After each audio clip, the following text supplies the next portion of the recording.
Hello everyone, my name's Paul. I work for a company called Micrographics in Cape Town, South Africa. We're an Autodesk reseller, and I would have a look at Autodesk Revit 2023, specifically with regards to the home page and what you can achieve with the home page. So first of all, let me introduce the model to you. We've got an architectural model, and then within the architectural model, it is a cloud-based workshed model or co-authored model. And here we've got some worksheets, some architectural worksets, and then we've got the links that are coming in, being denoted E for electrical, M for mechanical, and S for structural. And we can see them very easily if we switch out the discipline to something like mechanical. Then we'll see shortly the mechanical systems that show up. So we've got some links. It's not a very big project, typical sort of size what we could expect within the industry. It's got a mechanical system, it's got an electrical system, a bit of plumbing, it's got the architecture, and we need to interact with the other disciplines. Of course, the mechanical disciplines would be non-architectural and so on and so forth. So it's a typical sort of workflow. Now, whatever we do within this file, we need to update the cloud with. And one of the things that we use the home page for these days is to publish the latest model. So let's see if we create just a little bit of wall over here, just something new to update the model. We still have on the collaborate file the ability to create and say what do we want to publish. So that's a bit like printing something. Which views or sheets do we want to publish? We've selected those, and let's synchronize the central file for good measure. After this, there will be an updated model. Something new was added, and therefore Revit will recognize that we can publish this file up into the cloud because we have added something. Now, unlike Revit or earlier versions of Revit 2022, 21, 20 and so on, you'll find that the managing cloud models icon has been removed from the menu, and so we actually have to go to the home page from where we can publish these models. Now, I've noticed that very few people that use Revit are familiar with the home page. There it is, but on the right hand side there's our model. This is where, first of all, we always update just to make sure that changes are reflected. It's not automatic, so please update your interface, and then go to the ellipsis on the right hand side. Browse, obviously. If you want to publish a different model, you can also browse, but there we can see a lot of commands that might be relevant to us where we can go and publish.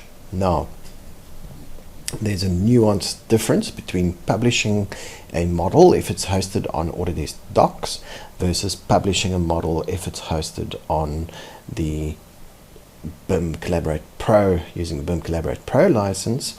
Typically, if we wanted to see a federated model within Docs, then we would just publish latest with the links loaded. That would upload a type of a federated file. But in reality, what we usually want to do is publish without links. And so we don't have to go through that rigmarole anymore of publishing with links. They've now included this publish latest without links.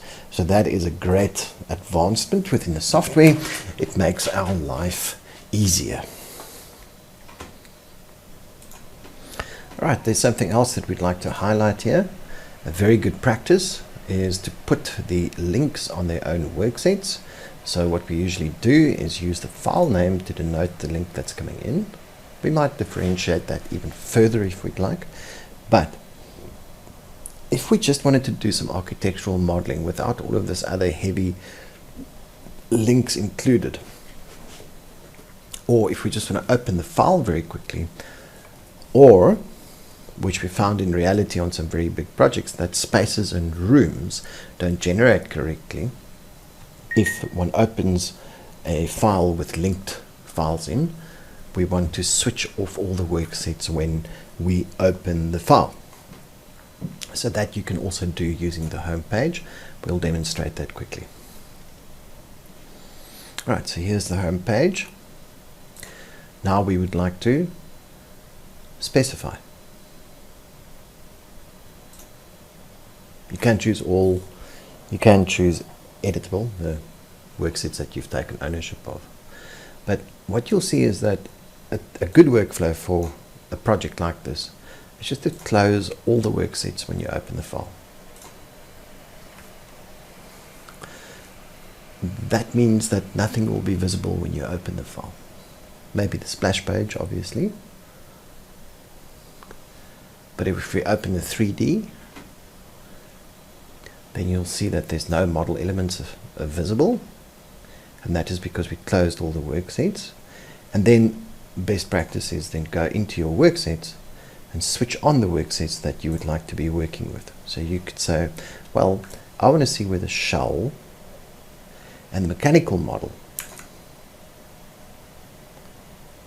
We'll open those two, and then we can work with those two, or just the structural model and the architectural shell, or whatever it is that we want to work with. What this means, it's different from switching off the worksets with the Invisibility Graphics overrides, but what this means is that you don't actually load all of that geometry into your Revit, into your RAM, and so your computer doesn't have to manage or process so many elements. Your graphics card doesn't have to work that hard. There are some further things that you can do to mitigate the behavior of a model, either using a section box to isolate a 3D part of a file, or a cropped view to go and navigate the floor plan with. But you need to understand that even though you are working on the cloud, this capability is still available to you. So that's quite important. And the other thing that you should also notice of the home page, where it is very useful, I'm not going to save this file, just relinquish all the elements. The other thing you should notice with the home page is that you can also open an audit. So if you're not familiar with what auditing is, we're not going to carry through with it, but what auditing is it checks the model families to see if they're still compatible. In extreme cases, if you don't audit your model, you're supposed to audit them between major updates, which is, say, 2023.1 is essentially a new piece of software, even though you've got access to it during this year. Point 2 would be another major update. So either between major updates or between different versions of Revit, you must audit your files. It's important. And then the last thing over here, two things that we can see: relinquish.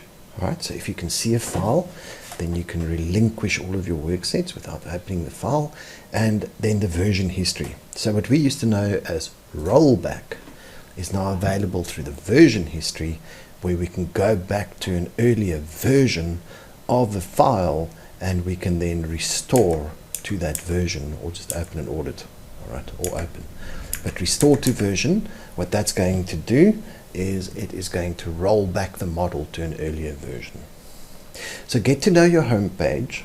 This is a very useful page, and something for you to start using within your workflow. Definitely closing the worksets when you open a file. That's going to make your file a lot more responsive to you, and you'll be able to work with it much easier, and you'll also be guaranteed that your rooms and your spaces will generate correctly if you switch on the worksets after you've opened your file. I hope you found this useful, and until next time, enjoy Revit.